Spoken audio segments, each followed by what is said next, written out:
battle gear, fighting those giants year after year. Tonight I'm showing you something new. Rare Cats tackles got nothing to prove.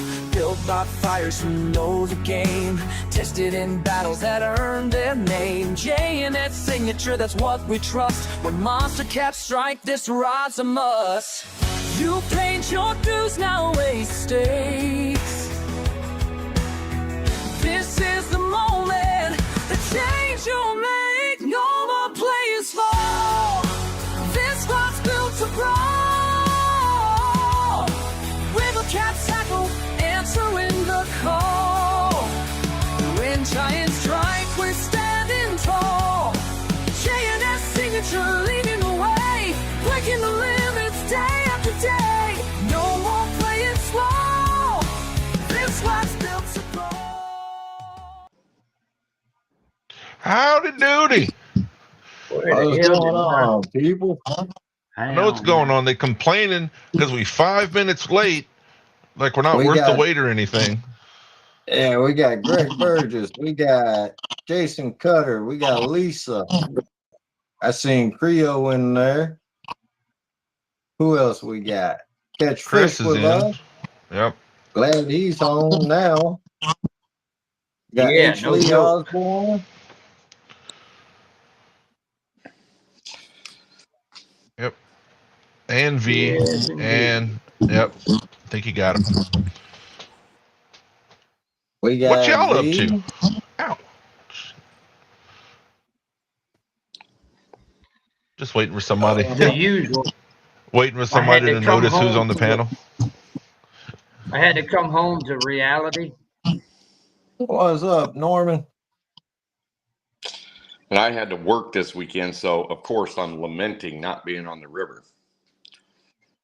Oh, But I did it for you. I did you it for grumpy. You. I went and spent the weekend for you. Did you? Well, good. Yeah. Monsters. I ain't getting no monsters, but boy, it was sure relaxing. Yeah, that's nice. It's already getting cold and the leaves are dropping off the trees here. Well, we waiting for it to get cold, which probably is going to be around 45. That'll be cold for us. Mm-hmm. I think Still this week it's going to start hard cooling off, isn't it? No, in the 60s all week. At High night. or low? Low. Okay. Highs in the 80s, upper 80s. Yeah, you guys usually got about 2 months on us. Yeah. Oh, yeah. I thought I'd seen something about like some Arctic front or something mid-October. Man, I don't count on it.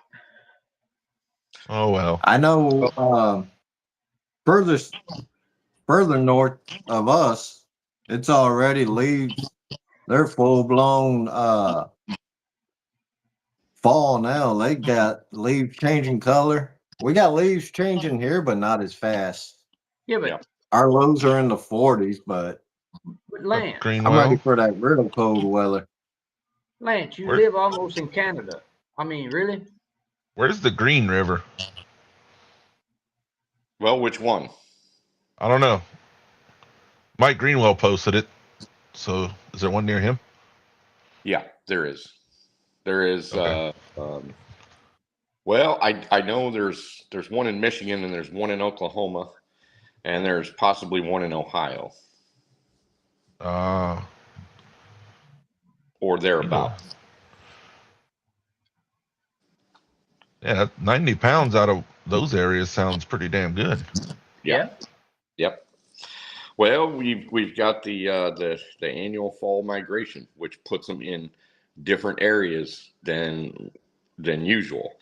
Yeah. I mean, that last pool on the Ohio right now should be filling up with fish more than it is any other time of year right now. Should be. That's just a theory of mine. But, based on, big tributaries that come into the Mississippi River and other things like that, they'll start ducking into there. Like right now, they're ducking into some of them are coming out of the Missouri and some of them are going in the Missouri.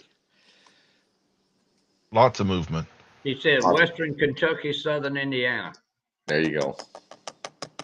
Okay.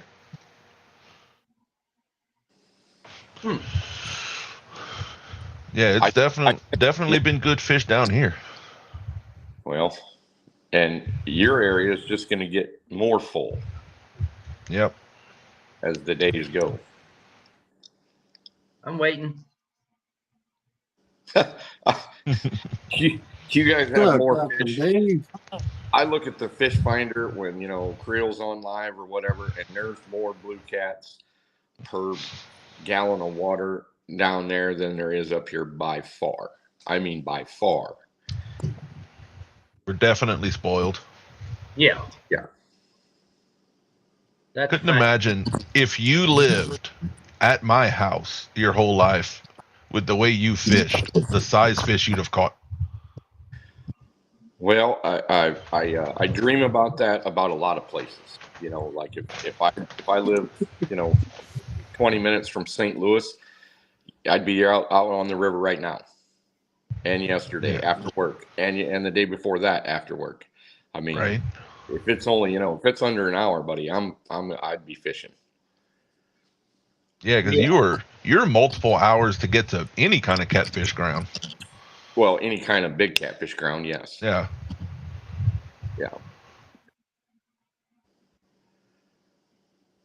That's what's in the cup, Norman. Coffee. Captain Dave popped in. Apparently, he's going to Cabo. Yeah, I think he's. Is that a vacation or something work related? Not sure. I like that Lance has been catching all them salmon. He caught a brown trout. Yeah, you guys getting hyped about big cats for the fall bite. I'm over here catching kings and brown trout. Now I'm waiting for cold weather for them damn burbot. Hey, everything you've been catching as far as eating it, I'd take it. As far as catching it, true too, Andrew. Those things are completely crazy. Actually, probably, yeah. Anything that has some sort of either life from the ocean that comes in, they fight crazy. Oh yeah. Sturgeon, any kind of trout, any kind of salmon. Yeah.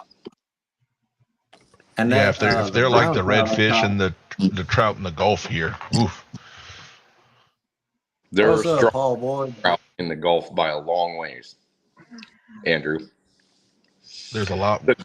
The trout in the Gulf fight more like kind of like a white bass or a white bass or something like that compared to like the stuff that he fishes for. I mean, they go on great runs and huge leaps and bulldogging and all kinds of stuff.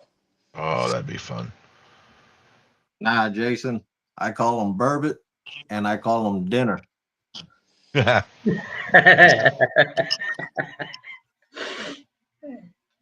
said burbot. That's all to it. Dinner. Well, I guess you eat them raw too, Lance. Never tried it. Oh Lord.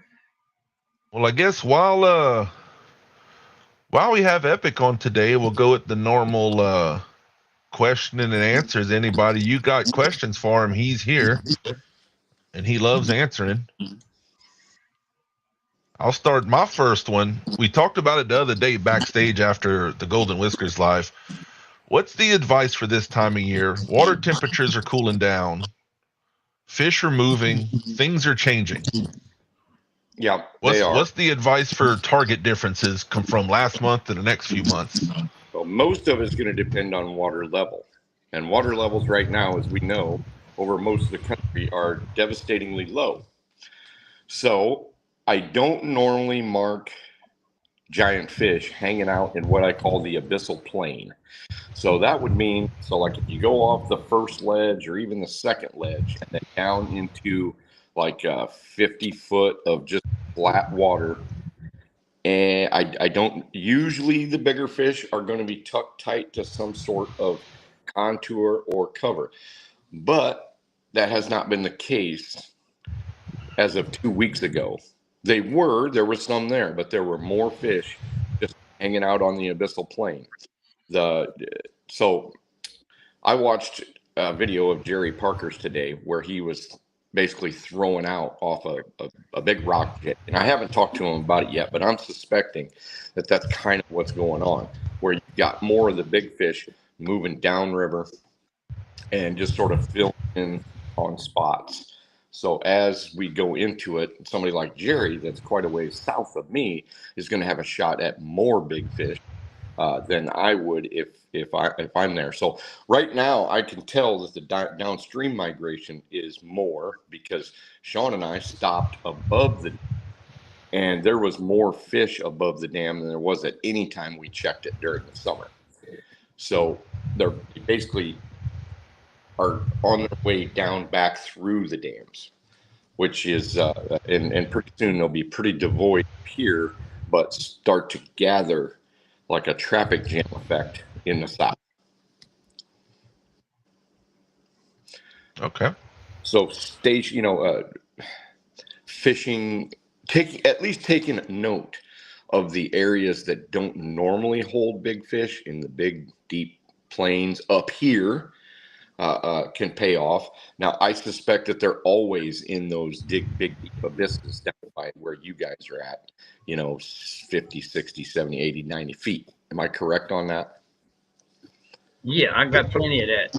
Yeah, and they'll suspend at different depths within those abysses, but yeah, they'll be somewhere around them, But around I the edges found of it.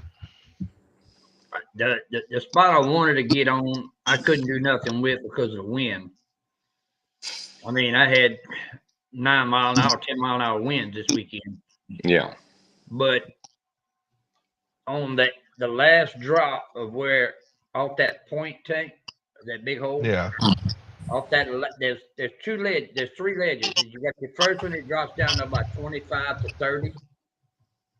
And then it drops again to about 65 or 70. And then when you hit that third one, it hits 120, 121. They was all in the 121 foot of water, but they was about 30 yards back downstream of that ledge. Really? Yeah, they wasn't up against it. So, John, I call that resting area. So basically, anytime I see them off of a wing dike that is similar to what you just described, maybe not as deep, but when they're sitting and hanging back away from the drop of the ledge, they're just basically resting. And they will move forward to that ledge to feed. And I have literally put my baits in front of them many times when they're back there. And it's a no-go. And then they all of a sudden get up and move, and they're not even interested in eating until they get to the base of the ledge. It's kind of disheartening and kind of strange. You would think you would at least catch a few, and you do catch a few. But if you're gonna get multiple big fish, you're gonna have to ambush them when they're like that. Yeah. Well, I was working on it, but the wind wasn't helping. So yeah, I opted to just suspend in 92 foot of water and enjoy the fun. Well, I don't have too much experience trying to catch suspended blues in 92 foot of water. Do you guys do that at all? Yeah, I did it all weekend. Just suspended? How far are they suspended off the bottom? I was bringing that bait up about 1.5 feet, 2 foot off the bottom. Okay, that's not so bad. I was thinking that they were suspended maybe 15 foot or so. No, they was hanging about 2-3 foot off the bottom. Yeah. I saw that on the Potomac where it was a deeper water stretch down closer to the salt water, and there was blues all throughout the water column from the bottom to the top. That's the way it was. Yeah. But the cool part was the way I set the boat up with the wind and the current. I didn't just cover one area because the wind would start blowing and the boat would just drift on around. And you got to figure I'm using a 25-foot tune, so I'm covering a pretty good path. Gotcha. Around like that, swinging back and forth. So you're basically in a deep static hole, and you got all your rods just basically straight down a foot off the bottom. and it's just like that's it's interesting. We don't get to do that up here, but yeah, that's pretty cool. But Watch. Let's see. I got something I can try here, John. oh Lord, here we go. Don't kick yourself out like Lance now. Let's see. So if we got the surface of the water, Yep. going downstream. Let's say we're starting here. It's been flat. Drop. John's hole will drop pretty good. Stop. Yep. Go back. Now I'm giving you the point dimensions now, Tank. Yeah. Now it takes off again and goes out about another 30 yards or 40 yards. Yeah, Kinda about there. jagged a little bit, but and then it just drops down to 122, 123 foot. Yeah, and then that drop was the steep one that just Yeah. plummets Yeah. down, and then down here he'll kind of level off into the dark abyss. Yeah. So usually in that kind of hole, I'll say what I say, and John will correct for what he goes. I want to see fish right here.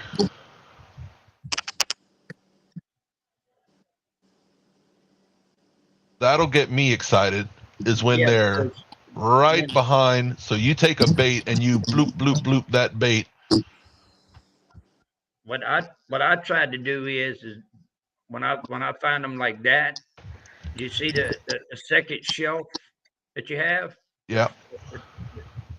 I try to put the bait on the edge or just over the edge a little bit. Yep. So yeah, we'll throw and let the current take it, and it'll land on this shelf. They'll come up and eat it. Yep. Or John, you know where Car Point is. What me and Jeremy did, it's only one shelf. Yep. But we placed the boat here. We bumped straight down into them like this. We'd reel up and do it again. Yeah. Interesting. So if you go back to your little screen. Sure can. So where you've got your fish placed is almost never a spot on the upper Mississippi River where I would catch a giant. Really? Always at the bottom. If you go directly down, now it's not 121 foot, it's 40 foot. Like so here. Even if we have wing dikes that have shelves on them like that, so they go, maybe between where you got your boat right there, maybe it's only 13 or 14 feet, and then it's 25 foot, and then it extends out and then drops down into 40. I would be catching the giants at 40 right there, right where you drew that big donkey right there. Yeah, that's a donkey. Yeah. Yep. Yeah, John's hole is more like 40 feet at the boat, 30 feet shelf, and then just massive holy crap. I like it. I'd love to fish it someday. All you gotta do is get here. All right. Yeah. I'm working on trying to do a Louisiana trip with you boys this winter, and let's hope I can get it done. And me and Jeremy's spots, because most of our personal spots aren't quite on the river. Mm-hmm. So instead of, I can't erase. I'll do a different color. If it starts here, ours, come on, red. Give me something. I'll just draw a second black line. Oh, wait, no, I don't know. I found the problem. You didn't have a pencil. Yeah. I'm not good with paint. There we go. You need me to do that? Here we go. So me and Jeremy's spot, it'll do the same thing, but it'll come off shelf slightly, and it'll kind of do this. Yep. It's like not as steep, but there's some ridges. So the fish could be like here, here, here, here. It'll be suspended at different levels. Mm-hmm. But normally, if they're here or here, they're not biting. These will be belly down, and then these will be more nose down. Mm-hmm. And that spot's like a 80, 90 foot total, not 120. Now, at some point, when you have those fish down there that are probably bigger than the ones that are suspended, and this is just my bias from fishing for blues for a long time up in my area, but usually those dudes are resting during the day, and there's almost nothing you can get them to, I mean, sometimes you can, but it's rare. But other than that, right about an hour before dark, here they come. They get up off bottom and they go straight into that first rise, and then maybe they'll come up. But I don't have giant fish coming up those wing dikes very far. They'll come up 6, 8, 10 feet. They'll go around them and go to the next one. They'll stay out in the main channel and not even get behind them when the water's this low. But if there's super current, yeah, they'll get behind them and in that current break. But other than that, a lot of times they'll rest in the current break and they'll just feed out in the freaking main channel. And that makes them really tough to target. Yeah. Well, I got that hole we was just talking about is about a quarter of a mile upstream from a bait spot that I use. Nice. And then there's a hole right below that spot. I tried to get on it, but it's right in the line of boat traffic, and I wasn't expecting a boat to be passing every 35 minutes. Yeah. Yeah. And when he says boat, there's a lot of wave.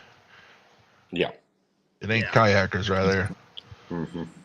And I just couldn't get on it because I'd have had to steady move.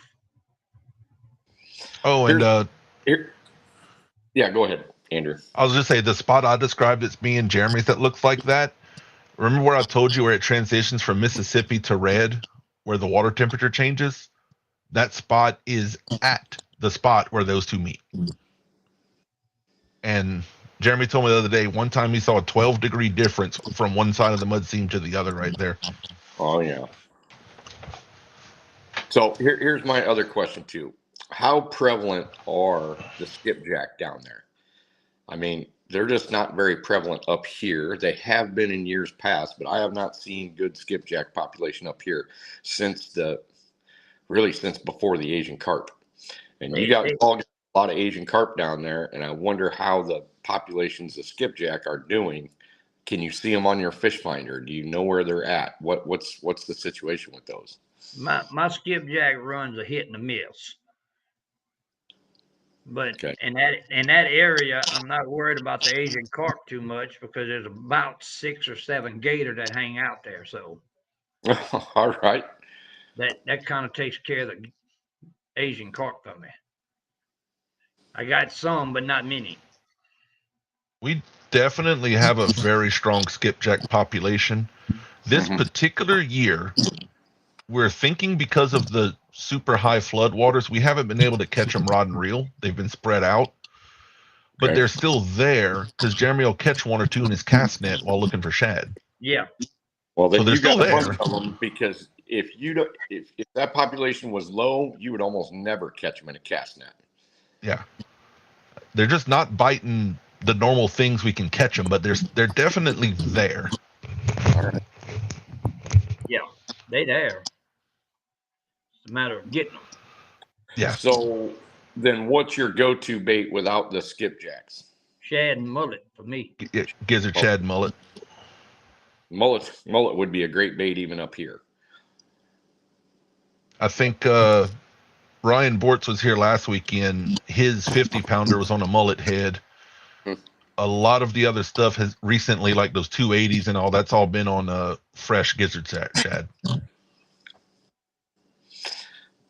What's up, Parker? Which is very different up here. Gizzard shad, they don't really start to excel until the water starts dipping down cooler. Yeah. Normally, we rather skipjack right now, and the colder it gets, the better the shad gets. But we haven't had skipjack, so gizzard shad's been the top. Gotcha. We just haven't had it. I didn't know if you switched over to a crappie as well, or something like that. That's pretty prevalent down there. We can, but the shad will do better. Okay. Yeah. And I'm talking 10-inch gizzard shad. At least he's been catching on average. Mhm. Now the striped bass tank, the barfish, you know what I'm talking about. Yeah, Yep. alive, I love him. I made a I like cast. them cooked too. Probably had somewhere in the neighborhood of about 30 pounds. Oh, in the cast net? Yeah, Oh man, and that was How big is the? About What, a foot on long. on the striped bass? Yeah. About 3 to 5 pounds. Oh, you got.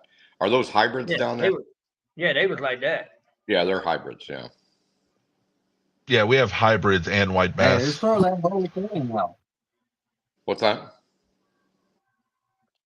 I said, just throw that whole thing out. 5 pound, that's all right.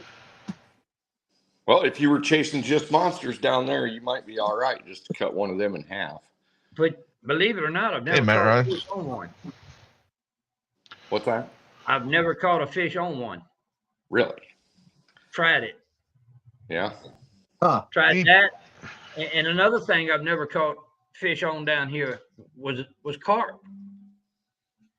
Really? I'm serious. We've caught live white bass, like a small live one. Yeah. The headpiece we can catch something on. The body, it's like there's not enough blood or something. We Yeah. I don't never mess- catch on the body. I either cut them in half or I don't use the rest. But the white bass heads are on my top probably 8 bait list.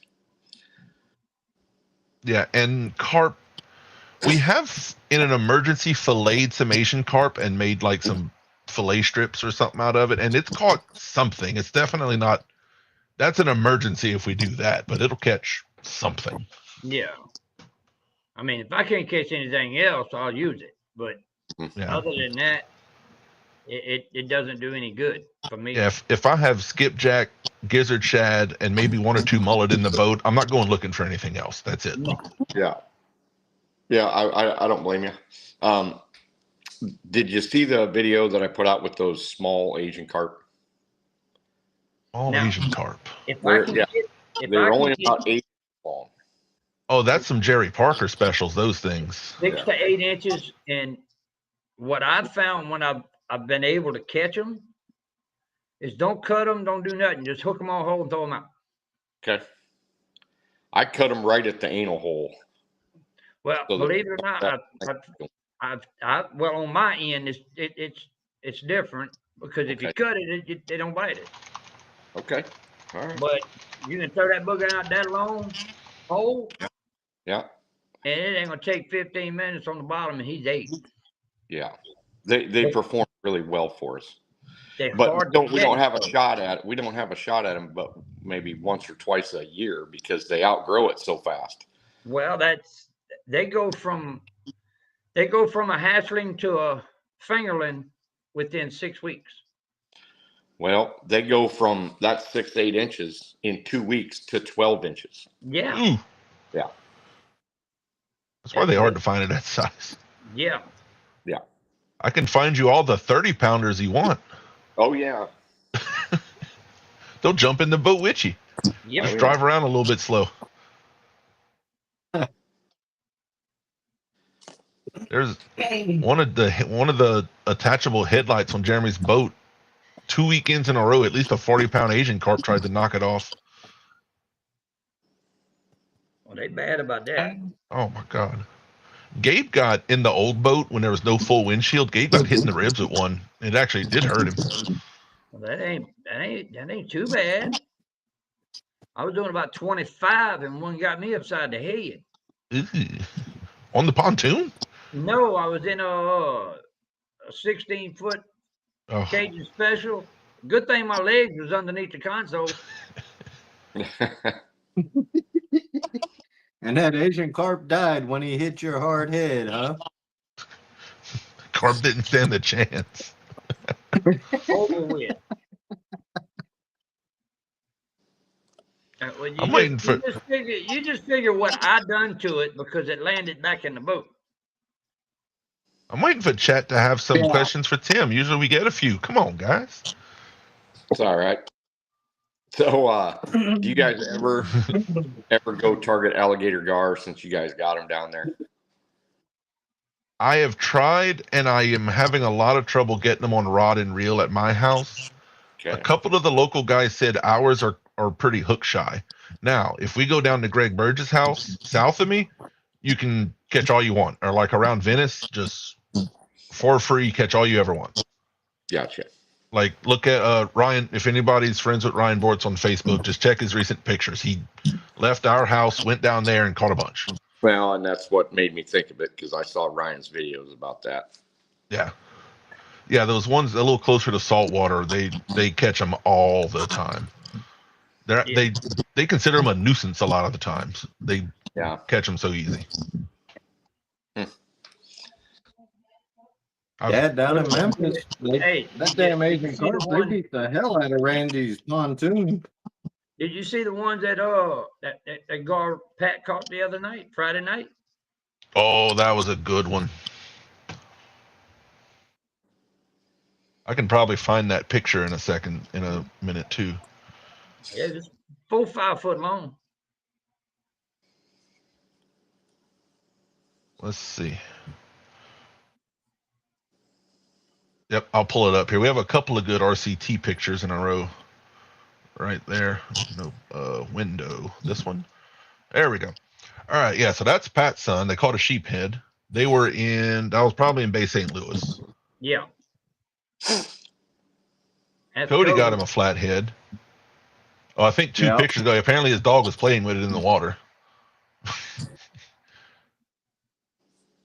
Let's see. Yeah, there it looks like a crimson red. Oh, come back here. Hold on. We'll flash through a few pictures. Okay. Is that the big one or is that the small one? It's hard to tell. I'm not sure. I think it's the big one. I think so. Yeah, that's Pat. That's not the kids. So yeah, that's the one of the bigger ones. And Pat got some big old hands too. Yeah. Yeah. Look how bulgy he is behind the head. That's a big one. Let's see. Then we got Jerry Parker with an 81 this weekend. Yep. Mm-hmm. Another. That's a fat gar. That's a meaty gar. Yeah. Spotted gar. That's the same kid at CatCon we had connected to a rod and reel and a harness. Yeah, that's Caleb. If anybody's curious. Nice. I'm being brave today. I'm scrolling through the pro staff chat. Good luck. I'm gonna stop there because I think I know the next couple coming. Good luck. Whose picture is that? That's a nice variety. That's Randy. That's Randy? Okay. Yep, Randy Swain. I think that's Randy. Yeah, it was Randy. Yeah. That's Randy Bible. That might have been Randy Bible. They got like one of every color of RCT rod. Yeah.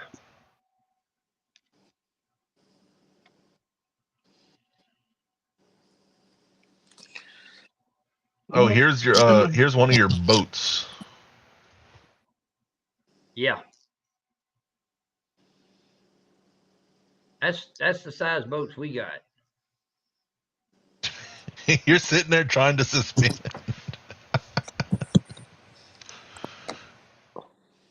So what's your boat in? 90 foot of water right there? 92. Yeah. Randy Swain said that was it. Yeah, you dead in the middle of your hole. The camera's looking at the opposite side of the river, Tim, where that's the inside bend where the camera's pointed. Gotcha. The inside bend, and that's an island with a secondary channel behind it. That's not the whole river. Okay. So how is that secondary channel? Is that a flathead area or is It's it shallow. It's Real very shallow. How shallow? Right now it's probably about 7 foot. 7, 8 foot. Yeah, that's a little. Now, if your edges were 7 or 8 foot and your center was 15 or 20, I would say that's great flathead habitat. But at this point, 7 foot It's Just pretty much flat all the way all across. sanded or silted in. Got it. Yeah, that river silts in really heavy if it's not outside bend. But yeah, that's me and Tank was talking about that because he knows the area where I was at on the island, and he remembers what it was last year at this time when we went.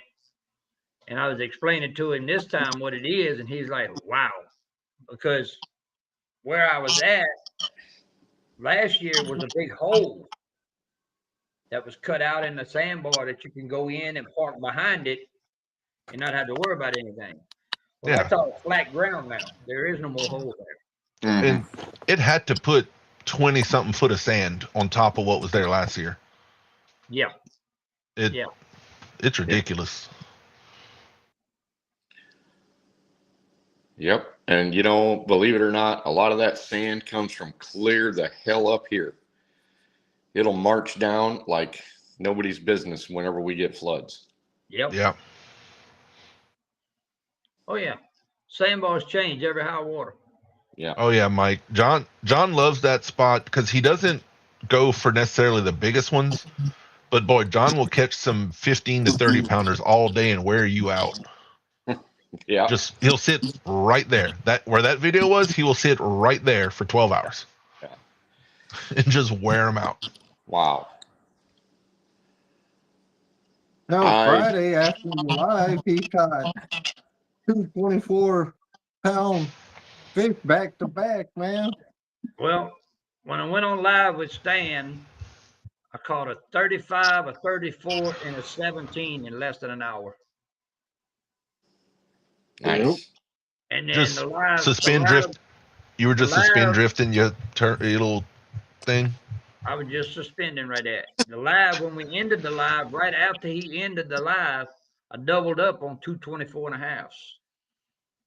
Yep. And a half.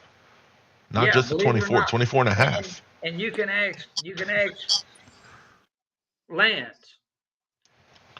They both weighed 24.5 pounds, Yeah. but they was two totally different looking fish. Yep. Male and female? One had a big old fat belly. Both of them was male. Really? One was a thick belly fish, and the other was just long and lean. Yeah. Sometimes I'm curious with those big fish. I'm not going to keep one just for that, but I'd love to cut a belly open just to see. Just to see what? Just what's in it. You can reach down in there. Well, you probably can't. John and I probably could. That hurt if I reached in there. Well, you'd have to get a really big, like 100 pounds to do that. But their throats are surprisingly forgiving. Really? Yep. Now There's nothing. They don't have none of those. They do. There's a word for it that keep the bait from coming back out. Well, they have grinder pads, which actually have muscles attached to them. So there's 2 on the top and 2 on the bottom.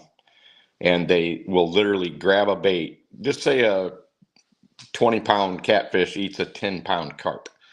Right. Well, it'll go in there and it will start pulling it down its throat like this. Yeah. They can't do it with their mouths. So they've got those internal grinders with those muscles, and they'll keep grinding. They don't have a whole lot of power. They just have grip strength, and they just sort of suck that bait in as it gets digested. Because I mean, shoot, you'll have catfish with tails sticking out their mouth 6-8 inches, and in 2 or 3 days it'll be down in at least in the back of their lips. So that's what they're for. They're a little scratchy, but I've done it many times. The teeth are too. Yeah. They're flatheads are surprisingly difficult to do that with because they puke when almost all of them will immediately upchuck as soon as they're hooked and they know that they're in danger. That's part of their fight or flight mechanism for some reason. And their stomach will actually throw out of their not out of their whole mouth, but out of their throat and turn inside out. It's very weird. Yeah. Did you Yeah. get to see this happen? Thousands of times. That's crazy. That'd be a really cool video. Matter of fact, when you catch a flathead, if you hurry up and look down its throat, and most people don't, a lot of times you'll see the stomach just right past the grinder pads, and it'll just slowly go back in. Yep. Hmm. Spire and say, "What's What's up, up, Spire?" man?" So Man, we're he had a What's up, close call the other Spire? night, Tank. What I did? Huh? Spire had a close call the other night. Oh God, what did he do? Well, you know, his mom and pop come in the other night, so he had to go get Yeah. from the airport. Well, they dropped him off, so he's clucking along about 75, trying to get home fast. You know, tire rod in fell off. The Mercedes? Wow. No, he'd have been in the Tahoe. Yeah, in his Oh God. in Wilbur. Yeah. Not Tahoe. What am I saying? Yeah. No, that's a Toyota Sequoia. Yeah, it's a Sequoia. I was thinking Yeah. Toyota, Yeah. and I said Tahoe. Yeah. Oh Lord.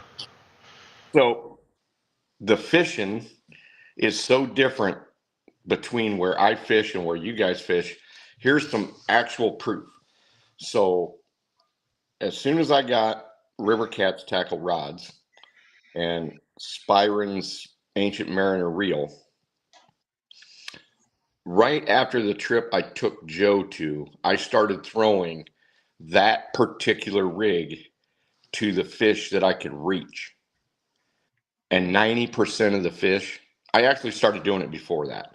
It's just I couldn't reach the 72-pound fish that Joe caught with me. I couldn't reach it with a short rod. But I've caught every single fish of note on that rig and almost none on the rest. So that will tell you that I'm having to memorize where those fish are by the time I anchor and throw specifically to them. Hmm. And they haven't gotten up, they haven't moved around, and they haven't come and found baits. They just haven't. Every fish has come within 10, 15 minutes of the throw this year. I haven't had Wow. any that sat there for an hour and didn't move the bait to try to get it better in the face of that fish. I haven't had them like travel. I haven't seen them like get up and go underneath the boat like they have in years past, because the water's been so low. It just dropped. It plummeted so far, so fast. They just didn't have to, evidently. Just a very weird year. But to go into an area and have more than 3 or 4 fish worth targeting at all, it didn't happen this year. Like within casting range, I could not get on a situation in my area where I could find 3 or 4 fish that were above 40 pounds. And you say within casting range, you're fishing from a boat. Yes. What prevents you from moving the boat? Well, like we were talking before, if I know the answers. I'm just asking. Yeah, if I go down, if I go farther and chase them, I can only target 1 to 2 fish. I can't try to target all 4 or 5 fish or 3 fish or whatever. You see what I'm saying? Right. Mm-hmm. So I'm still doing kind of a happy medium within casting distance to be able to get it in front of their face, but I was still using down rods, and I think I only caught 1 fish on a down rod all year. And usually, I mean, a down rod is one that I put directly underneath the boat, ledgered to the bottom, but the bait's up off the bottom, either 1 foot or 2 foot. And when the fish move, we'll get some devastating, hits on those because they've gotten up and moved and they're still concerned about eating. When I see them moving this year, especially later in the season, they weren't interested in eating. They were just moving, and they were moving fast. None of this slow stuff, like usually you'll see them come into your screen real slow and you'll just mark them. And they look like the long Loch Ness Monster thing. Yeah. Nope. These things were moving about probably 1.5 miles an hour. Wow. Swimming, about their mile and a half an hour, which sounds fast, but for a fish, it's not. Wait, Sparring asked me a question. Yeah. So V, I believe this is a question. Okay. Tim catfishing in the winter. I guess she's asking you for winter catfishing tips. Where she is, there's Central Ohio. Mm-hmm. It's already about to hit freezing temperatures. Not very long. Mm-hmm. Well, with blues, I have not targeted a bunch of blues in the winter because, I've tried it, but usually that's my super busy season. It's not as much my busy season anymore, so I'm going to try to go down to Louisiana in the winter. But in her area, I do have a lot of friends that do target them in the winter, and they basically do the same thing as they do in the summer, only a lot slower. If they drift or if they drag or if they, anchor, they will find an area that's kind of a likely wintering area, mark fish and get on them. And the only thing I don't love about the winter up in our area, mine and B's, is that the bite window is so damn short. Might sit on a pot of fish and they may only bite 1 hour a day. And Yeah. it might be good, but sometimes when they do bite, they're biting kind of half-ass.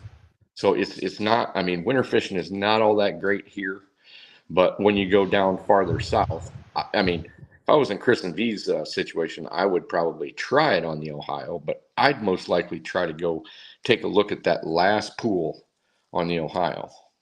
Past the Where they're migrating. Well, it's the fact that I think that population is going to bolster because they're going to duck out of the river that they spend the summer in and go up in there till winter. So love me some winter fishing. Parker's in the range of decent wintering areas. Yep. I have looked at my area with the fish finder for entire days and not marked a single fish. Shallow, deep, or anywhere in between. A single fish worthy. There's fish. Right. There's all kinds of Asian carp. Nothing you want to set up on. No, there's all kinds of 10 and 20 pounders. And I wouldn't even say all kinds. There's not even very many of them. So, as far as winter fishing, downsize your baits, probably downsize your hooks, get as light as you can with your sinkers. And, be there at the right place at the right time. Tim, I have one main piece of winter catfishing advice, especially for people that live up north. You might agree with me. See, if you call up Creole's Guide Service and run all the way down to central Louisiana where the water's nice and warm all year. Yeah. I would. Matter of fact, I'm going to take your. Y'all missed me, huh? I had to do it. All right. The shameless keep going. Is It is true. It is true though. Just in general, Louisiana has great winter fishing. It just don't get that cold. Yeah. Yeah. Me personally, I prefer the fish when the air temps around 45. Yeah, I love the winter big blue cat chase. I love it. If you want to get on them from 40 and up, that's the best time. By the time so what month does it start getting like that? I'm going to have to figure out when I'm going to try to go down there. That can January? range anywhere from the end of November to the beginning or middle of January, I think. Well, So the water temperatures, I'd say Thanksgiving through February, I'm talking give air or temperature. take. Oh, air temperature. Yeah. Oh, we could be in the 40s this weekend for all I know. That's a guess. Usually by Thanksgiving, we're getting it consistently, though. Yeah. Like in the midst of deer hunting season, going by that. February's been cold every year recently. That water temperature will get down to right at 50 by late November. And they'll really start the kind of the winter pattern by then. There So ain't is no the- such thing that as your winter best fish- down there.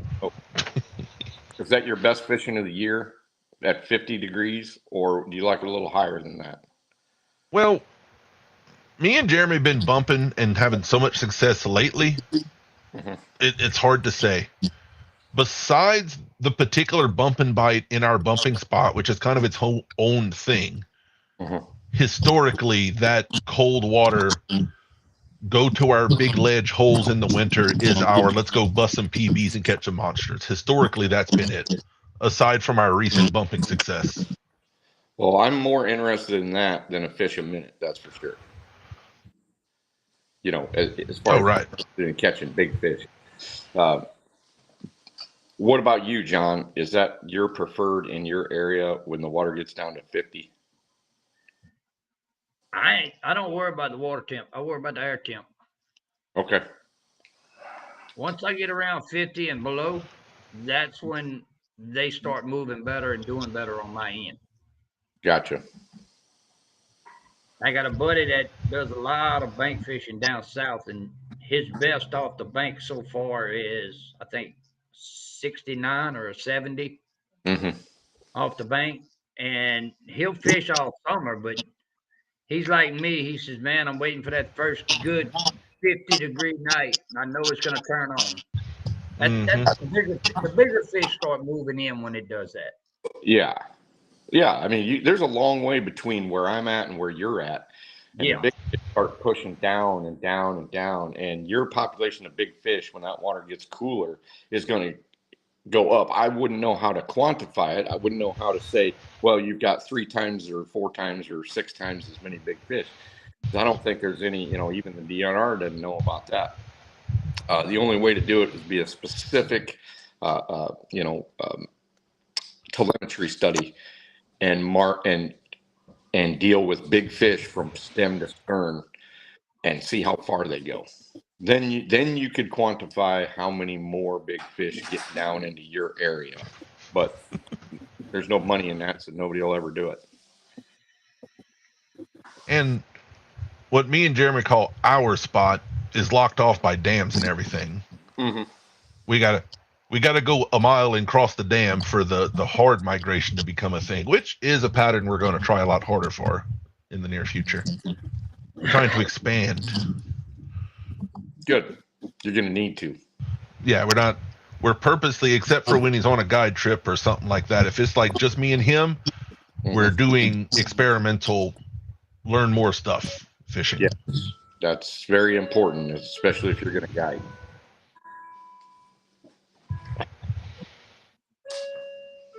Yep. I like that doorbell. Oh, you like that? Yeah. Let's see. And Jeremy's answering you kind of separate from me. Water temps between 65 and 50 are his favorite. Still Okay. active enough to chase a bait and slam a rod, Mm-hmm. but the winter bite means slowing down and being more precise. Mm-hmm. Well, and that has to do with the nature of the fish. 50 degrees seems to slow the metabolism down on blues up here as well.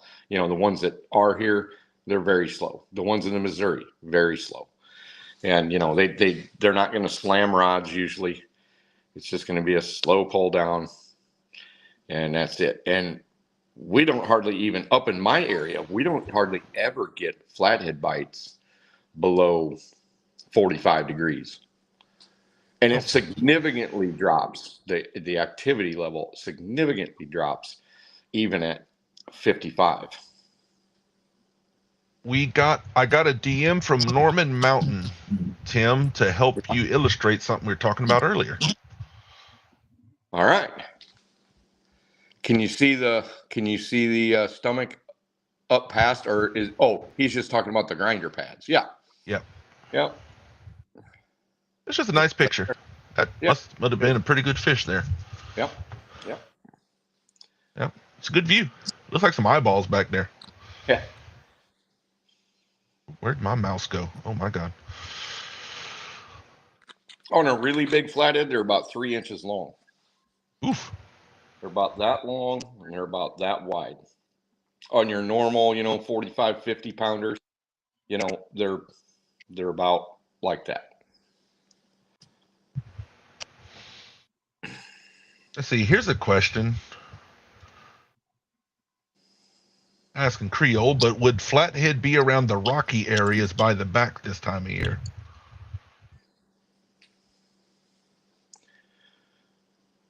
So that's going to be a John question, or is it a me question? Well, he was asking Creole, and Creole said that's a great Tim question. Okay. Well, right now, the flatheads, the water is so low, most of their habitat is out of water. Because normally, flatheads will hang out between 6 and 15 foot of water. And like when we went down there, every sunken barge that was on the shore was completely dry. Mm-hmm. I mean, I should have took, some video of it and showed all that, but all of that was completely dry. So now all of a sudden we've got flathead and blue cats kind of commingling at the tips of wing dikes and outside the tips of wing dikes and just behind the wing dikes. So as far as rocks are always a good bet. If you can find some sort of rocky shoreline with some decent depth and decent current, but as far as flathead location right now, it's going to be deeper than it normally is because the shallow water has got no current on it. Yeah. Jeremy said that person's question is coming from a reservoir. Oh, so definitely. So anytime. Which one, Jeremy? Anytime you're dealing with flatheads and reservoirs, if you take the current out of the equation, now what you got left, you got cover and structure of the lake. So you can focus on, old river channels if they're defined, if they're silted in, not so much. If you can find wood cover or rocks, and every big fish flathead expert that I've ever talked to, that is their strategy. I mean, there's a lot of them, they'll fish from shore and they'll kayak baits out, and then they'll use their GPS to drop these baits right on these wood piles and these rock piles and things like that, and then just go back to shore, almost like they do with shark fishing. Yeah. He said Lake Norman, if you happen to know it. Yep, I know of Lake Norman. Haven't fished it, but with the what is that new sonar? What? Live scope? Live scope. What's that? Live scope? Live scope. Yes, live scope. There's some guys right now doing live scope on lakes, pinpointing these fish, lowering baits down, and it's surprisingly successful. They're getting right over top of them, live scoping them, and basically putting it in front of their face. And, if you have it beside them, they won't hit it. If you got it at their tail, they won't hit it. But if you got it like 2 inches from their face, they'll actually hit the thing. And there's a couple guys boating some pretty big fish. I don't necessarily 100% agree with it. I think it makes the fish a little bit too vulnerable to overharvest, but we'll see. You can't really outlaw technology. You just gotta hope that people are going to be highbrow with it. Yeah, it's kind of a whole can of worms situation. It is. If used responsibly, yeah, it's fine. Yeah. I'd like to do. And then there's the tournament. competitive side of it, which I know you don't mind. You don't care much of the competitive side, but there's all kinds of arguments there. Sure. Yeah, tournaments. But if a new technology comes out and you're into tournaments, you better get that new technology or you're behind. I mean, that's just how, competition is. The newest and the best. I mean, at one time, people used to say that fish finders themselves that everyone uses now was cheating. There was a lot of people mad about that, and they thought, well, it's going to make them too vulnerable. And to a point, it has made our fishing much easier. Because I'm telling you, I could go to 4 tips of wing dikes, everything looks the same, and only one of them's got fish on it. Right. So I could, before decent fish finders, I could spend, my time at number 1 and all the fish are at number 3 and, they already fed and I missed it, so it does make things, good fish finders. And I would enjoy live scope because I would get to see the fish instead of a static image.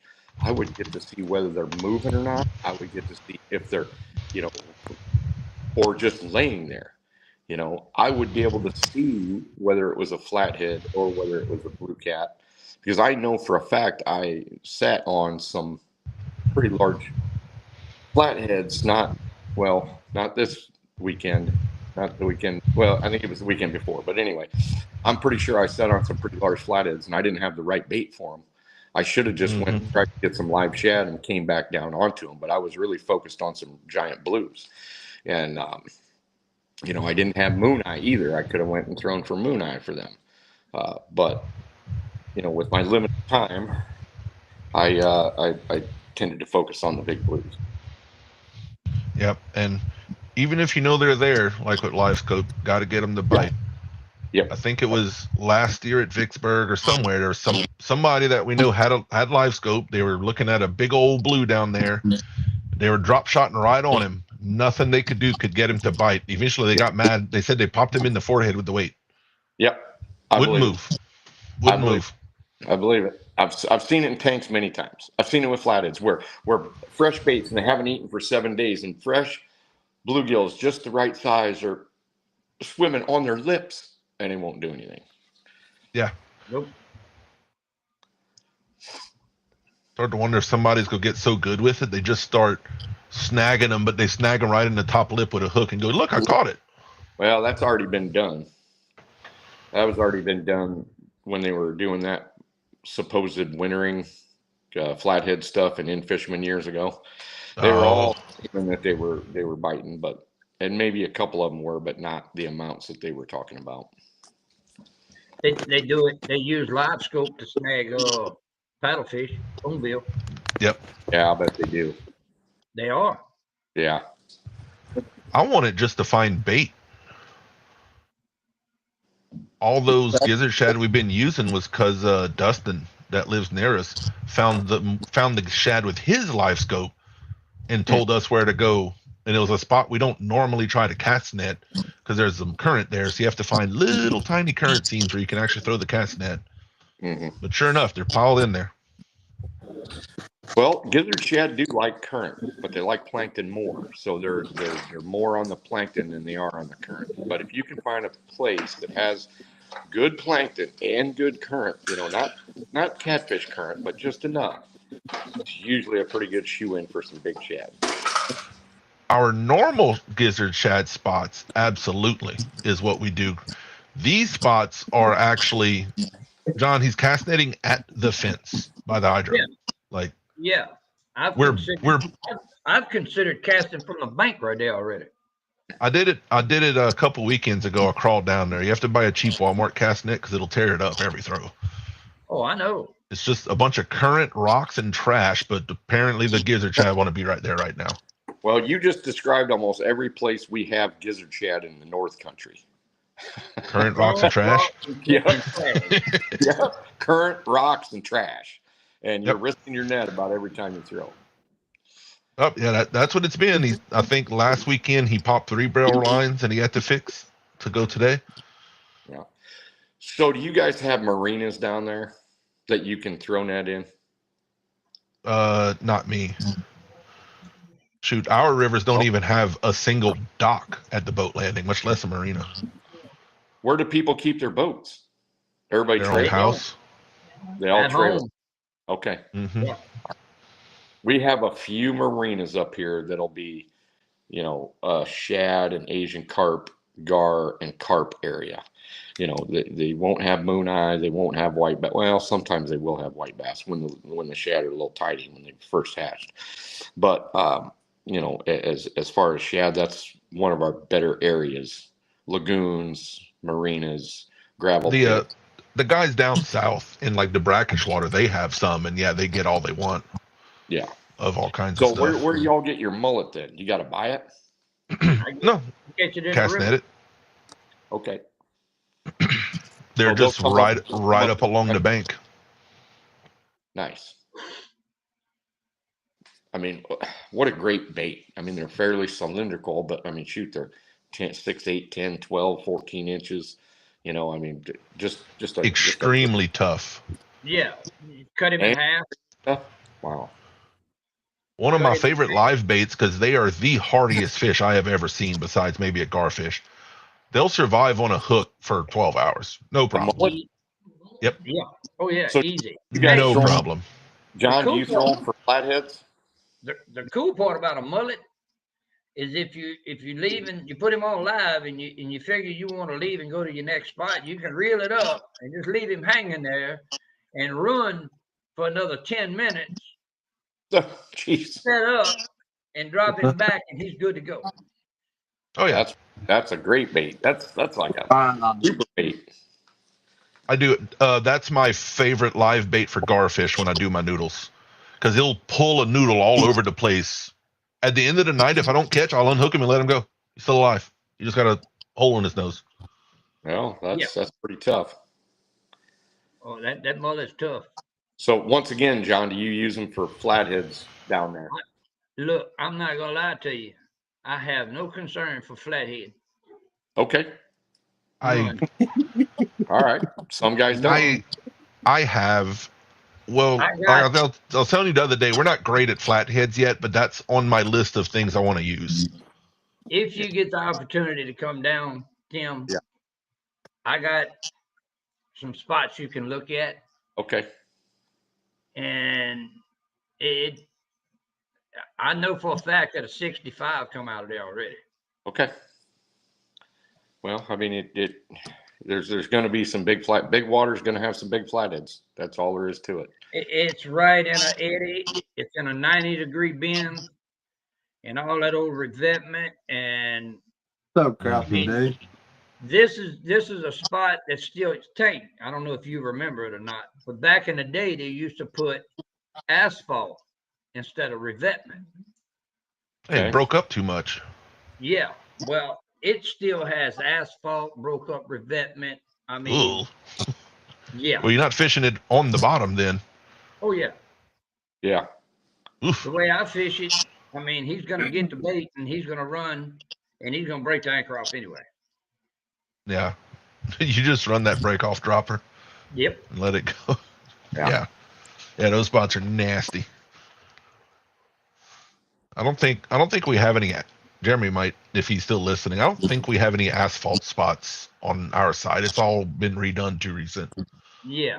Well, this spot hadn't been touched in the last 40 years?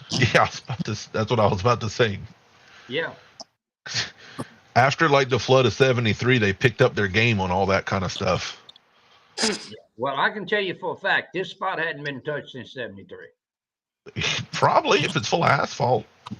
It's still full of asphalt. It's still got asphalt there.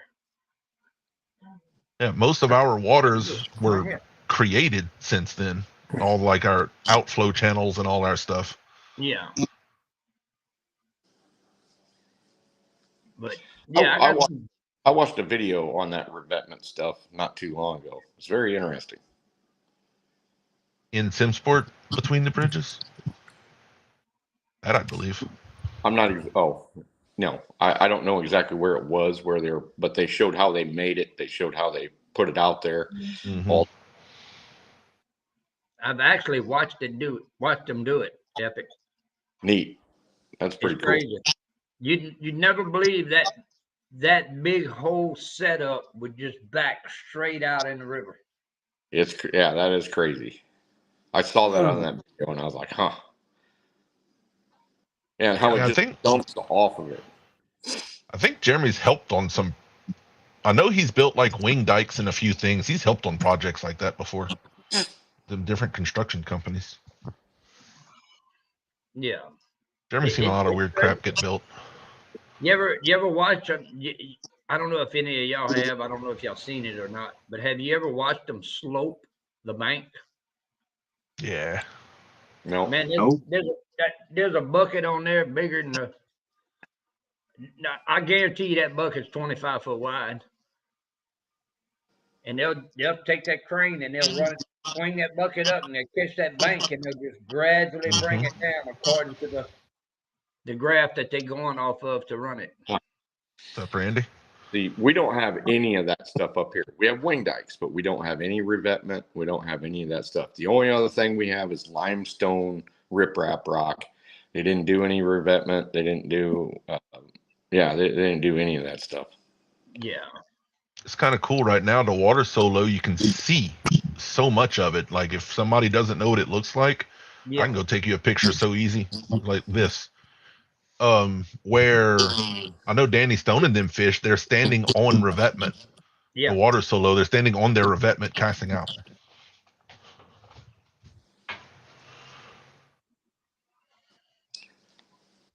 Jeremy said he's done revetments and wing dams, but not that. The mat laying crew is its own thing. Yeah. It is that. It's a pretty wicked operation to watch. I know it. It's cool. Dad, the hydro dam, he remembers when it was built here, and they drove down in a truck to the base of it. He remembers seeing what the big fans and all looked like.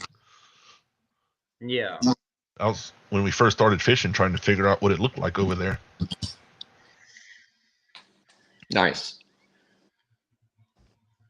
But yeah, they use, I think it's 14D 10 dozers to Wow. hold that mat set up in place. Nothing. Do they There's do? some little Do ones. they have dredging barges down there? I'm assuming they do. Yep. Hmm. That's the only other thing they do up here. And I mean, I'll get to the river and there's a whole new pile of sand right on the river. And they don't throw it far enough because when it floods, it washes that sand right back in the river. So, Yeah. Well, that's what they do down here, Jim. They just pump it out in the middle. yeah. They Oh, just pump it out. Yeah. Yeah. There's Is a it- couple of spots like in New Orleans and major channels where they'll spend the money to like barge it out, but it has to be a really, really major spot like down there. Not They'll not barge like where the we're sand fishing. out. Down there, like right in the mouth, like in the city of New Orleans where it passes through. Yep. Yep. Yeah. It's a lot different on that end than it is up here. Yeah. You see, because they got to keep the ship canal open from the mouth all the way up to Baton Rouge. Yeah, by the time it gets there, there's just so much damn river silt coming down. It wants to fill in. Yep. Well, I mean, that's the nature of every tributary that runs into another river. I mean, the mouths always get, if they're a live system. If they're Mhm. not a live system, like on the Tennessee, a lot of their tributaries that come in, they're just rock ravines. They don't run all the time. It's just for rainwater. And so their creek mouths are deep. Well, all of our creek mouths are shallow because it fills in with sand, mud, silt, gravel, all that stuff. So, I mean, it's just, I get a lot of people live saying, hey, fish the creek mouths. Well, the creek mouths are only 3 foot deep. The creek mouths look like that side channel that John was just talking about. 6-7 feet, and that's it. And you don't get any depth. You get way out. But the cool part about that section on the backside of that island tank, Yeah. Sonar. you can look at the bank and you can see all the holes Mm-hmm. in the bank of where fish is hiding at. Interesting. That's how Yeah. low the water is right now. Yeah. Yeah. Jeremy knows I pay real close attention. Like this year, we went from huge flood, changed all kinds of little landscapes, and now it's real low. So I'm visually remembering there's a new cut there, there's a new gap there, there's a new gap there. Yeah. This spring, when the water goes back up, all that's invisible. There will be fish in it. Yep. There's one at the hydro, John, that there's a big old cutout and a washout. Come on. I expect they'll fix it. They usually fix those, but yeah, the hydro got kind of smoothed out. And then there's one new cutout back right about the second sign kind of Yeah. area, like start of the campground. Yep. Let's see here. Creole Catfishing asks, Tim, what's your thoughts on fish dips in closure dikes, daytime or nighttime movements? All right, so I'm assuming he's talking about closing dikes, closure dikes. It's the same thing as we have up here. It's where there's a rock triangle basically that extends from one side of the river to the other that closes off those side channels most of the time. Mm-hmm. So it slows the current there and redirects some of it over there, into the main channel. I like closing dikes. I like them for flatheads, and they got to have the right depth. And there's only been a few that I've actually fished that I thought were very worthy of giant blues. And I've caught some giant blues on a few closing dikes. But most of the ones that I see are pretty worthless for blues, but almost all of them hold flatheads of some note. 10, 15, some of them are going to be smaller and they hold 10 to 15 pound flatheads. Some of them are going to have decent depth, 15 to 20 foot, the right current, and they're going to hold bigger flatheads, especially if the side channel is wider and deeper. If it's narrower and slower, they're not going to hold as big of flatheads usually. But yeah, I mean, you can set up on them almost exactly like you do the top of a wing dike. You can actually sometimes anchor to the front of them or spot lock farther back, because a lot of the blues on a closing dike, because a closing dike doesn't come up very close to the surface. So a closing dike usually, I'd say the main ones that hold blues are usually a lot lower. And so, a lot of times they'll be 300-400 yards back instead of right up to them. The blues. Flatheads will be within a half distance of the closing dike. And did you catch the fish dip part of that? Well, I'm not exactly sure what he's talking about fish dip. I think I know, but I basically you have the flat top, and then there's one port that's like it goes down 6-10 feet for 30 feet and then goes back up. It's just some cutouts. Are you talking about breaks in the dikes? Is that what you're talking about? Partial breaks. The dike's still there, but it's not as high for that stretch. That's pretty normal for a wing dike. So the closer you go to the bank, usually the higher it is in the water column. And as you go out, it'll start to dip off to the tip. Is that what you're talking about? Like it might be, halfway, it might be 14 foot from the surface. And then as you start to go out to that last 25% of the dike, now all of a sudden it's 17, 18. No, 19. Like there's actually like it's completely flat all the way across, and right in the middle, there's just a section that's lower than the rest. That's a breakout. Yeah. That's a breakout. I like those. Missouri River's got a ton of them. A lot of the breakouts where I fish don't have deep water behind them because they're closer up to the bank. Mm-hmm. But the tips have been worn away and they're closer to they're not as high. So yes, I focus on the tips. I'll focus on those, the breakout sections if they have the right current and depth, and actually you even have some wing dikes that are just fully intact the whole way. And the tip, it goes out and then just starts to dribble off. And then you still got 20 yards of tip that you never see, even in low water. And in low water, I'll focus on those because that's where I find the fish 99% of the time. And then if the cutout is showing, usually my cutouts or breakouts are out of water this time of year. But earlier in the year, I will focus on those, yes. I made a drawing. Cool. Hold on.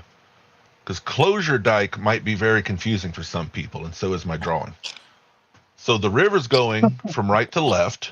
This is, say, the outside bend of the Mississippi River. Don't laugh at me. The big brown spot is an island created. The Mississippi River cuts it going from left and right. So this outside swoop becomes the main channel or the secondary channel, and then like the main channel will pass on the inside of the island. So now you have the whole river cut in half. Mm-hmm. The closure dike, it would be this black line all the way across it. Yep. To slow that water down. Yes, that's a closure dike. And then every now and then, what they're talking about, the break points, there might be a 30-foot gap here where they're just, oh, there's none there. And then 30-foot gap here, a 30-foot gap here, and there's just big gaps in it. Okay, so on closing dikes, the ones that I fish don't have a bunch of big gaps. But I can see how they would down there because you guys get severe flooding when you do. The closure might be a half-mile long, the closure dike on some of these spots. And see, most of ours are only 300 yards, 200 yards. You know, you might have one that's 400 or 500 yards, but we don't have them like a mile wide. Yeah. That's the spots where they say the Mississippi's so wide. There might be secondary, tertiary channels. The river's a mile and a half wide if you include all of it. Yes.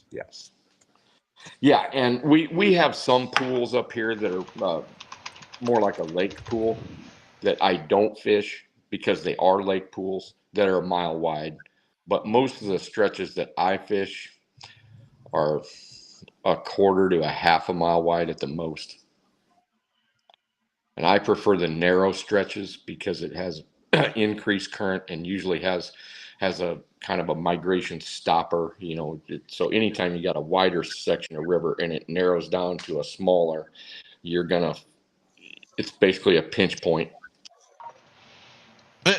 Jeremy knew I was looking for one on Google Earth and he sent me a picture. Here we go. That's it. Well, I can't see that. Can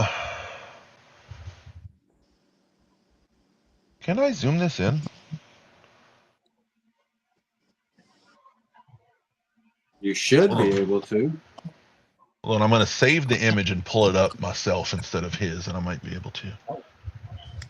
Aha! There we go. Now we cooking with gas.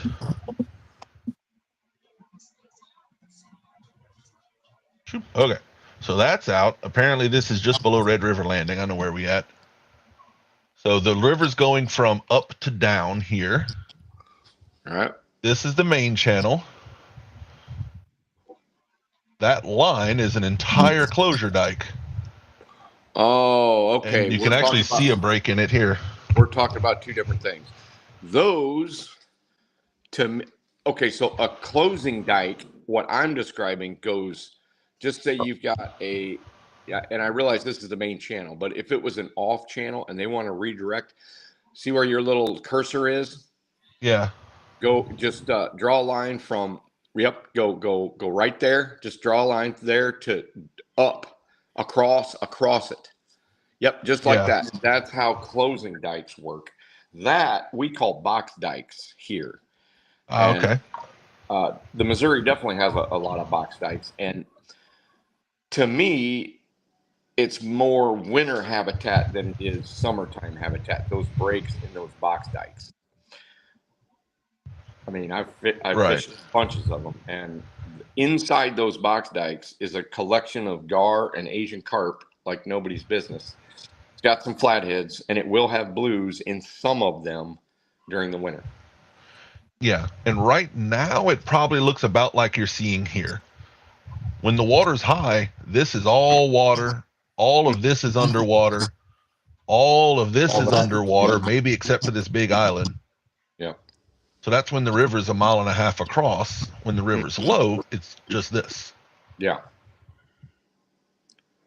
Yeah, this is what I was trying to draw, like closing off a secondary channel. Okay. To try to keep it from this outside band trying to eat out, and they're trying to keep it from eating out. Yep. Ours are basically, our closing dikes they were built underwater. They never were above water. Okay, so even in the lowest of low, they never show. You have to find them by sonar. You can see them because the current will create a kind of a riffle behind it, even though it's deep. You know, it'll start a boil. You can see where it is, but the closing dikes are just like that, and that's what they're there for. They're there to keep bank from getting eaten out. A warning for anybody not used to these rivers: those closing dikes have ruined many a lower units on people's boats that don't know what they're looking for. Many of them. many, and they can be deadly because they might be if you're not careful. It's not the river itself that gets you; it's the crap in the river, Pretty much. and that's one of them. I know a guy that left from Natchez right there and was going to come down and just float down fishing and stuff. And I kind of reminded him, you better watch There's a bunch around there. Oh, and he did not listen. And he's lucky he made it home. I know. It bent the shaft in the lower unit. Yeah, Jeremy, that's the one we tried to fish. That one. Yeah, because there was Jeremy was part of a project that rebuilt some wings south of Vicksburg that they added 1,000 foot onto. Yeah. And there was about to be 100 boats passing over them before daylight. He was in there warning all these catfish guys, like, please don't destroy your boats. Your navionics isn't updated yet. Yep. Yeah, I have a hard time trusting navionics completely. Not blindly. Nope. It helps, but don't blind trust it. Yeah. No. But now I do have a question for Tim, though. All right. Oh. That J&S rod will confuse the hell out of you with a fish, won't it? Well, I'm telling you, it's so easy on the angler. I'm going to have more experience to be able to tell how big a fish is. You know, I got so much experience with my other ones that are hard on you. Yeah. I mean, really. And you know, it's not necessarily if you're straight in line, but you know, when you're doing that sideways stuff that we have to do with those big fish, you know, we have to get on the front of the boat. You got to point the rod to, you know, one shore or the other and keep that out. That has been a godsend because I'm telling you, usually Sean gets a 50, 60 like that, and he's kind of complaining about his back because, you know, he'll be like, oh, my back's hurting. I didn't hear that with this last fish. You know, and the huge flathead surprised me. Shoot, that even that small flathead surprised me. I didn't think it was going to be that big. Yeah. Okay. Yeah, you didn't get to redo your post with sound yet, did you? Nope. Okay. I was just looking it up to see. When he called that big flathead, that was the first thing he said. Well, that was not what I was expecting. Exactly. Yeah. Yeah. You know, and there's a certain niceness that comes with those rods too, because they're not overly bulky. They feel good in your hand. They're not. And the fish doesn't have as much power on you. And it's got to be because of the line twist, you know, the acid wrap. It's got to. And you know, that happened to me Friday night when I had that one on our land. Yeah. Stephanie, she was with me all weekend, and she's like, "You need the net?" I said, "No, I don't think so." Well, when he broke the water, I said, yeah, because he just moved me. I said, yep, you need the net. Acid wrap was originally designed to make cheap blanks perform. Okay. However, RCT rods are a quality blank plus acid wrap. Yes. And it's a hell of a combo. Yeah. V will preach from the rooftops that she'd have never landed that big or had a lot of trouble landing that big flathead without it. Well, I would have to agree with that, because there's something about a conventional eye setup that twists that rod. So you're you know, when you're fishing, you're fighting a fish like that because you have to. It's twisted at the same time. Yeah. So yeah, and I've noticed a big difference in my old 25, 30-year-old rods and these. Yeah. There's a lot more engineering to a rod than just is it stiff or not. Yeah. Yes. What we're trying to teach everybody. That's it. I mean, But you know how that is. We always doing something. We always coming up with something. Well, the amount of comments, and I haven't had a ton, but I've had some comments, not from my followers, not from anybody that actually knows catfishing, but there's people that are fishermen that have commented, well, you need to fix your rod. They think it's a 2-piece rod and it's turned over. Mm-hmm. Yeah. You know, I get a lot of that. Smart Alec, like, just pay attention and you'll know. And not only that is, like, me and you fish different than most, and you know that. Yeah. And with these rods, you're able to set your reel up right, Oh, I love it. I love it. and your rod, the guide on the chip is where you want it at. Yes, yes, On your old rods, you had to roll it over. yes. And I'm finally not rolling it over. I know, I watched it a few times. Finally not rolling it over out of habit. Look, is it just me, or Tim, do you get it too? I really got to concentrate to line up that rod. I have to stare at it. I question myself if I miss the guide.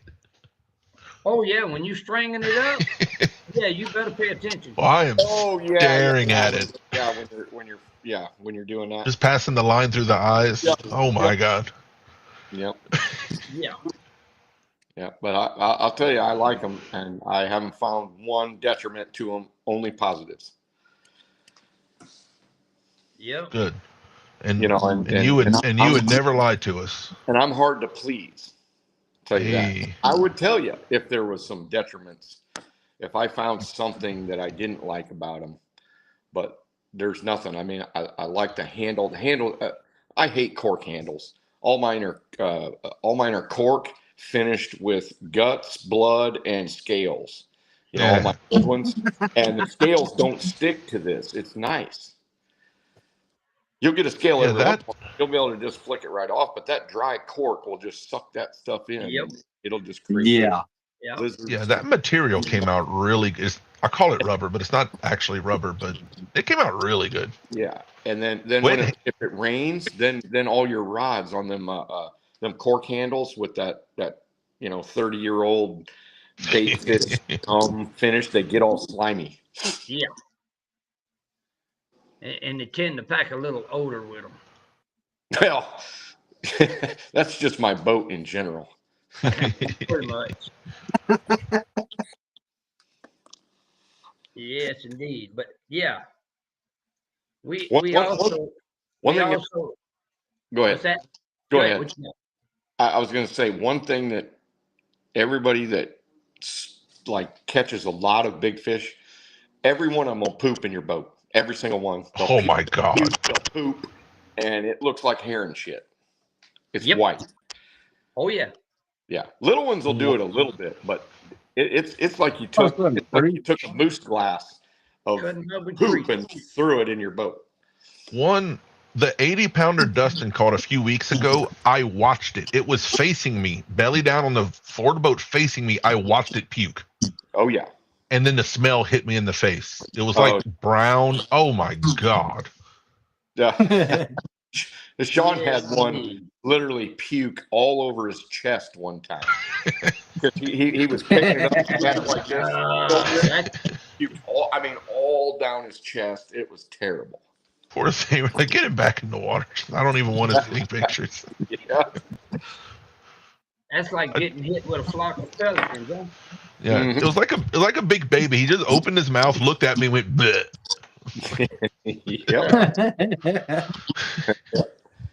But on another note, we have some Sunday go to meeting RCT caps now. It's not the ones it's not the ones that you would want to wear fishing every day, but if you want to go out and still support. Hold on, you get a full screen there, buddy. Hold on. There we go. Nice. That's his Sunday best hat. Yep. But Yeah. This is the best one. Oh, Yeah, good one. That's a good one. All white. That thing would be white for one day if I had it. Yeah, I know. One day. It'd be over. And this that Yeah. you see on my hand Oh yeah. wouldn't have happened if I'd have brought these with me. Yes. Yeah. I'm very happy about gloves. Parker said the big one he just caught crap, puked on his shirt and kept making him gag. Yeah. Hey, the one that Joe Wagner caught, I got the poop on video because you could just see it right in the very corner. It just squirted white crap right on it. And that stuff does not come off of a boat without scrubbing. No. My God. Jeremy's the old green boat. I don't remember which fish it was, but there was one of the big fish pooped in that boat, and it stayed there till he sold it. Couldn't get rid of it.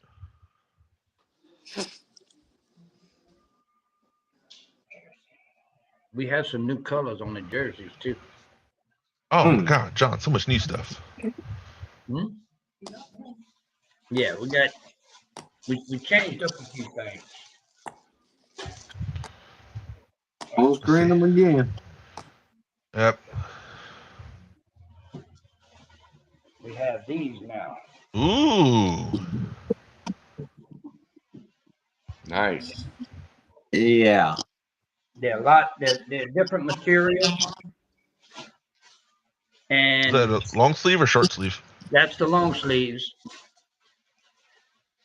And this is more of Cody and Patrick. Hell yeah. You I'm know, always curious what it says on the sleeves just because of that one that came in wrong.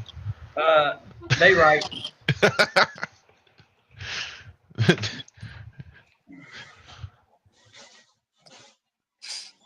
Oh man. Damn. That's nice. I like It is. that color.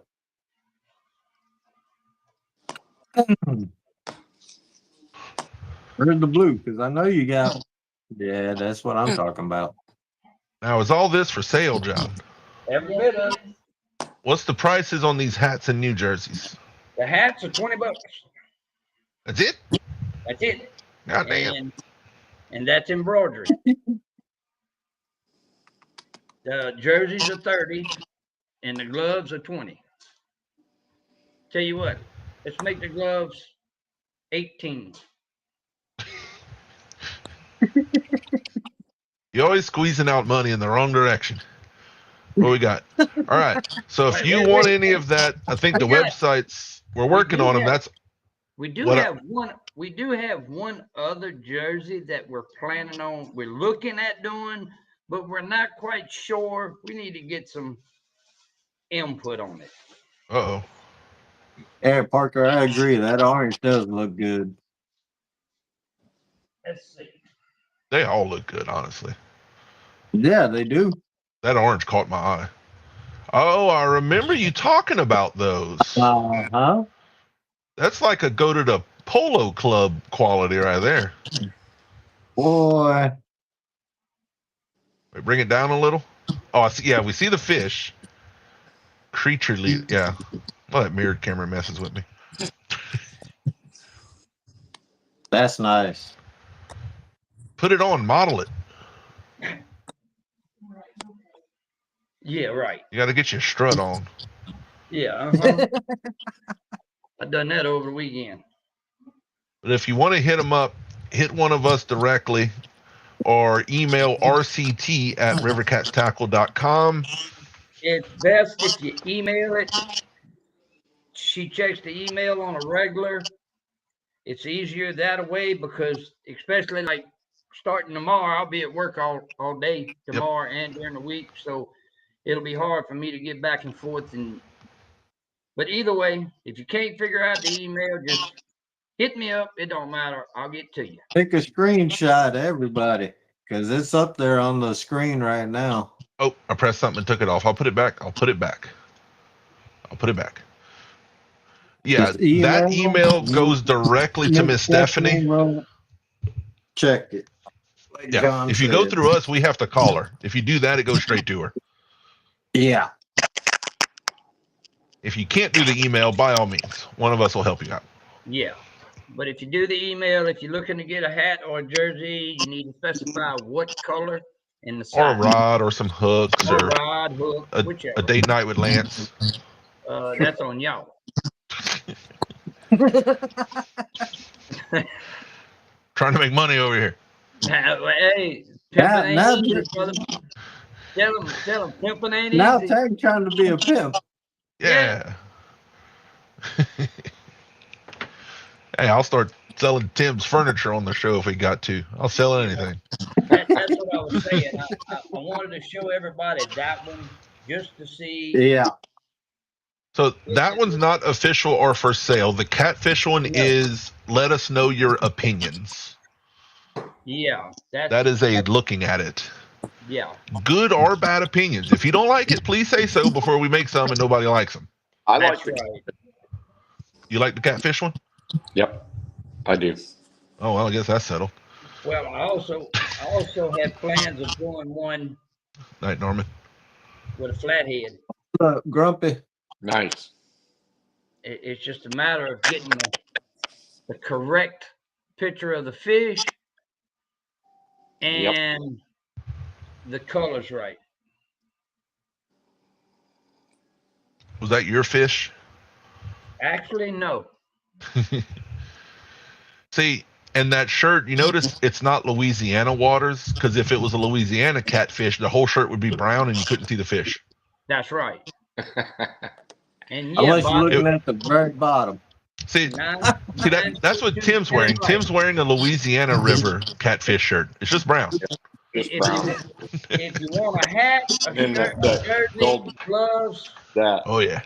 when you email Stephanie and tell them Creed sent you, there's 10% discount. Hey.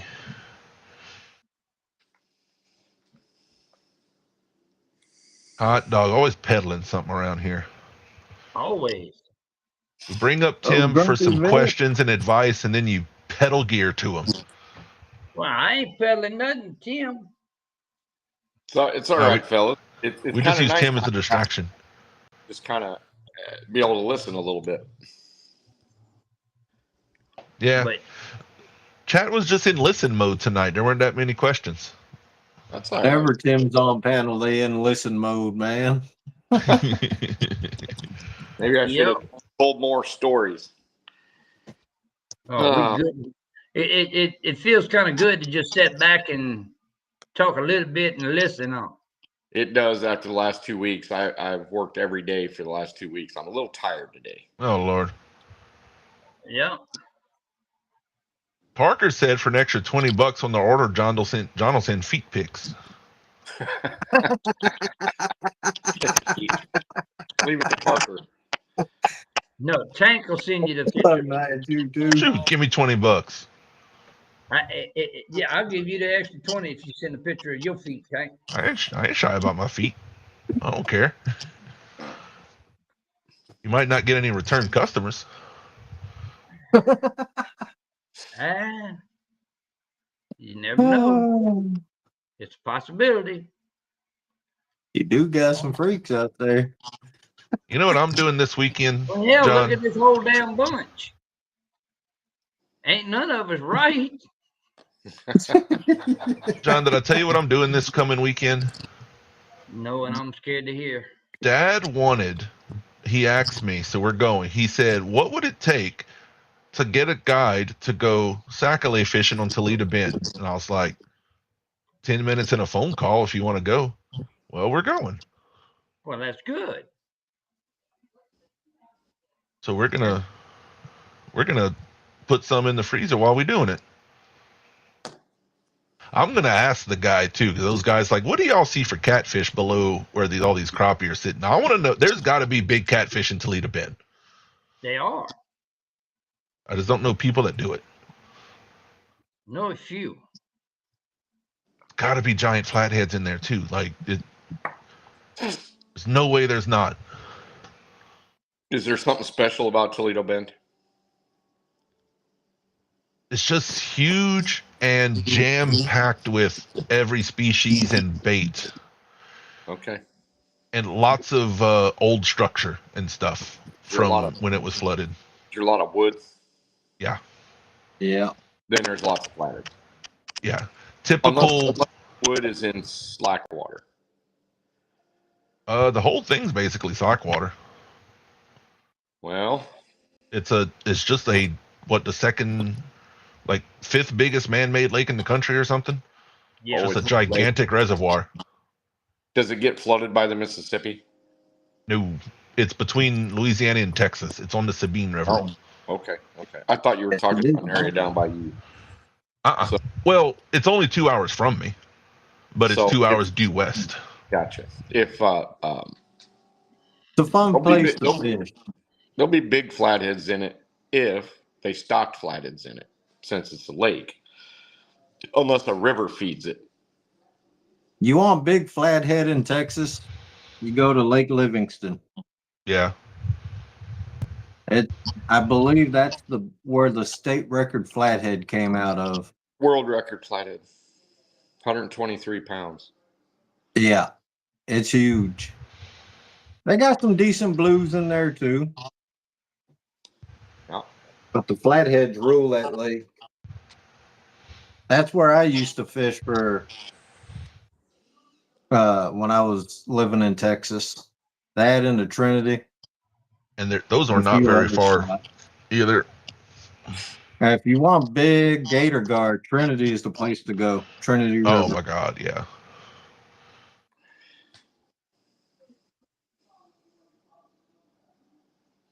Actually, right behind the Livingston Dam, watched a guy in a 14-footer get pulled around by a gator gar.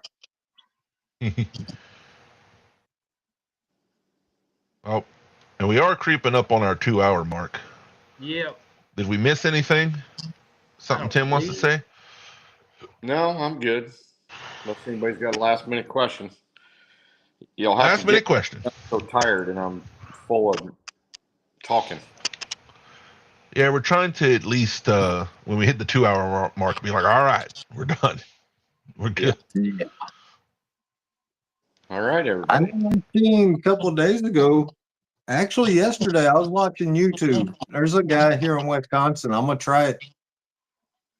I gotta get me it's a modern day cane pole, but it extends out to about 16 foot. He was using them for king salmon.